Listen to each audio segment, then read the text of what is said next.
Hey guys, it's Scott with Scottie B Cards, and in this video I want to talk about my biggest mistakes from 2022.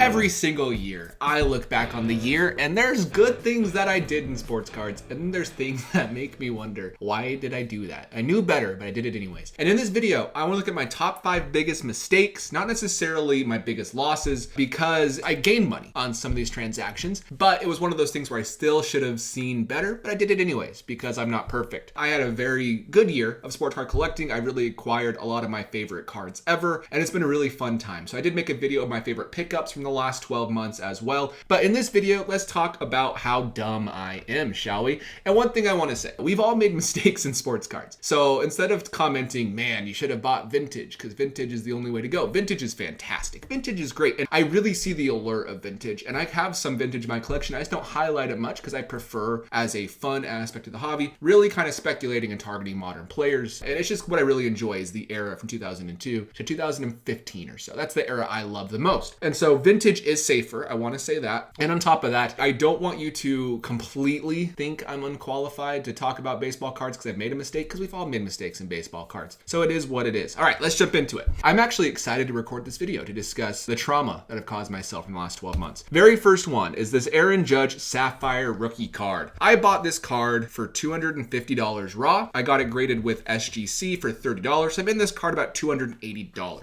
Aaron Judge, I speculated on him last year. I suspected after he finished, I think he was 4th in AL MVP voting, like, man, he really has a high ceiling. So I bought a lot of Aaron Judge and I sold all of it way too early, which is why this card kind of hurts. This card was from a 2017 complete set called Topps Chrome Sapphire, where every single card from Series 1 and Series 2 was in a set, and it was numbered essentially to 250. Only 250 of this card exist, which is why it's his most sought after base card, essentially. And so I bought this card and I thought it was going to be great. I got it graded by SGC and was shocked to get a 9.5. I was happy about it. And then when Aaron Judge had a few great months, I thought, he's doing better than I think we all anticipated. So I'm going to sell this because it's up quite a bit. It's up double what I paid. That's a pretty good return for not holding the card for very long. So I sold it. And then Aaron Judge went on to have the AL all-time home run record run. And this card, I said max value of 1,000 to be safe. A BGS 9.5 went for $1,350. So I'm assuming the SGC 9.5 is just below that, but probably not by much. So I really left a lot of money on the table. And the worst part is I liked the card. It's one of those situations where I sold a card I liked and I regretted it because it also was worth more later in the year. So that was my first mistake I made this year. I made a profit, but I left a lot on the table because I didn't have the foresight to hold it a little bit longer. At number 4, we have this Albert Pujols 2001 Topps Traded Chrome or Retrofractor. And you might say, how is it possibly a bad move to buy an Albert Pujols 2001 Topps Traded Chrome Retrofractor? And that's because I bought it at his peak value somehow. So at the beginning of 2021, cards were still a little bit hotter. The economy wasn't quite as bad as it is now. We saw the writing on the wall. So we all were still buying cards that were probably more expensive than they should be. And I was no different. The good news for me is I only paid $1,000 for this card, but I did trade these two cards with $1,000 for this card. It was about $4,500 or $5,000 of value. And the Mookie Betts was valued about $1,500 and the Juan Soto was valued about $2,000. Flash forward until now, the card value has dropped from $4,500 to about $2,100. The only saving grace of this transaction was the fact that the Mookie is now worth about $800 and the Soto is worth about $750 at this point. So the current value between those is like $2,500 to $3,000. So I really didn't lose as big as it looks because I traded instead of just using all cash, which is the good thing. But if I had to pick between these 3 cards, this is the clear winner for me as a long-term hold because of the grade. It's a base Bowman Chrome with a grade of an 8. The Mookie Betts, the autograph kind of always bugged me on that card. It was a little bit faded. And on top of that, the case was kind of chipped and it was a very gracious 9.5 grade. So I was okay with it because I wanted to kind of get rid of it anyways and upgrade eventually to something else, to another Mookie Betts Heritage high number autograph rookie card. So I'm okay with this loss. I'm okay that this card's gone down because in the long term, I just want this card in my collection. So it's one of those things where I think if you look at it as a quote unquote investment, this is going to be a better card long term than 95% of cards in the sports card hobby, maybe more, including probably these two in their respective grades. At number 3, I have this Mike Trout Gold Topps Update 2011 BGS 8. I loved this card to death. And I made a mistake because what happened is I bought this card like 3 years ago for like $900, got it graded by BGS. It came back in 8. 8 is just a terrible label, by the way. But I decided, you know what, I'm going to hold this forever. And then I decided to buy a Mike Trout Bowman Chrome autograph refractor. So once I bought that, I realized I better trade and sell some of my Trout cards to pay for this other really big Trout card I bought. So I listed this one for sale. If you follow me, you probably saw on my story auction a few times. And I must have been really valuing this too high compared to what the market thought. I thought it was worth $2,000 to $2,500. I really did. And that's where the sales had been. But then Mike Trout, he had a disappointing 40 home runs, 6.3 WAR season.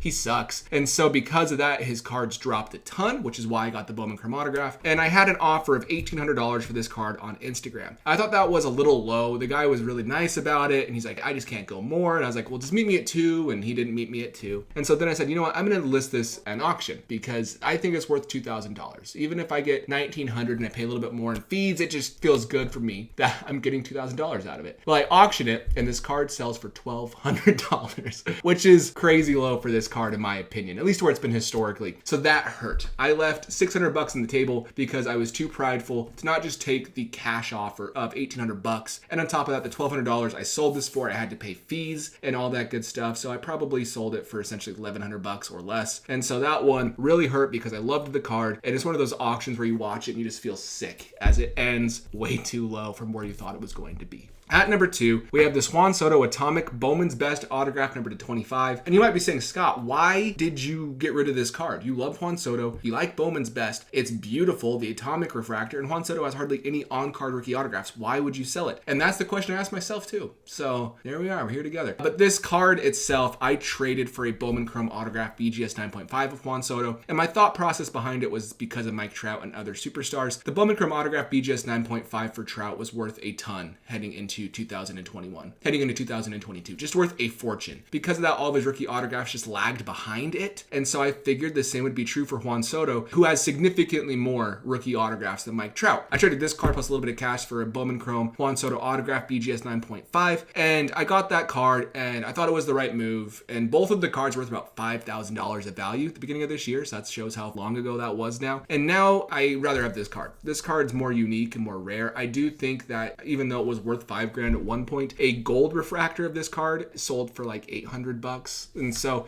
I don't think it's worth $5,000. But it's just one of those things where I traded a card I liked for a card when I was trying to predict the market, and it was a mistake because I like this one better. And if I had to hold on to it for my PC, I would have kept this card. And at number 1, my biggest mistake from 2022 was selling my Nolan Arenado Bowman Chrome Prospect Blue Refractor prior to the season, thinking I was savvy. This card I bought for $2,200 last year, and at the time everybody said that was a bad buy, and it probably was, but the market was hot, money was flowing. I was comparing him to Mookie Betts, Mike Trout, Bryce Harper, and I thought, you know what, he's still like one of the better players from this generation. I love Nolan Arenado because he's one of my favorite players, and I bought the card. And then later that season, as the season played out, it dropped to like $1,200. It was the cards I've taken one of the biggest losses in terms of percentage ever for me, was this card in particular. And it was tough. It was one of those things where I loved the card, but I just thought if this card goes back up, I'm probably going to sell it just because I want to get some money back, and I don't know how he's going to do long term. He did not have a good 2020 with the Rockies. He did not have a great 2021 with the Cardinals. And then heading into 2022, his cards started to peak before the season. So I said, I'm going to take advantage of this market, and I accepted an offer of $1,550, which is actually pretty close to where it's worth now, and I understand that. But I made a mistake because Nolan Arenado had a great year, and I knew he would have a great year, but I got basically tricked by the market into thinking I better sell because nobody wants this, which is the exact opposite way of thinking with sports cards. And we all know that. And I know that, and I preach that, don't always follow the masses. But I followed the masses, and I regretted it dearly. And so this card's now worth $1,750 to maybe a little bit more, maybe $2,000 with a bold autograph like this one is. But I need to find a new one for my PC because it's a hole in my collection. I don't want to say I hope Nolan Arenado slows down, but if he does slow down, I'll be able to buy his cards for cheaper. So maybe I do hope he does it a little bit, but I hope he continues to tear it up because he is going to be a Rockies legend, Cardinals legend, just like other players. And I'm excited for Nolan Arenado. So other than that, those are my biggest mistakes from 2022. Let me know in the comments below which one hurts you the most, and if you have any similar experiences from your 2022 collecting. Good luck heading into the new year. Enjoy it. It's going to be a great year of collecting. We're all going to be able to have some great deals as the market slows down a little bit. And even though the market's slowing down, I do love sports cards still. I still think there can be money made in them. So let's all go out there, find good deals, and find the best cards for our PC. Other than that, thanks for watching, guys, and I will see you in the next video.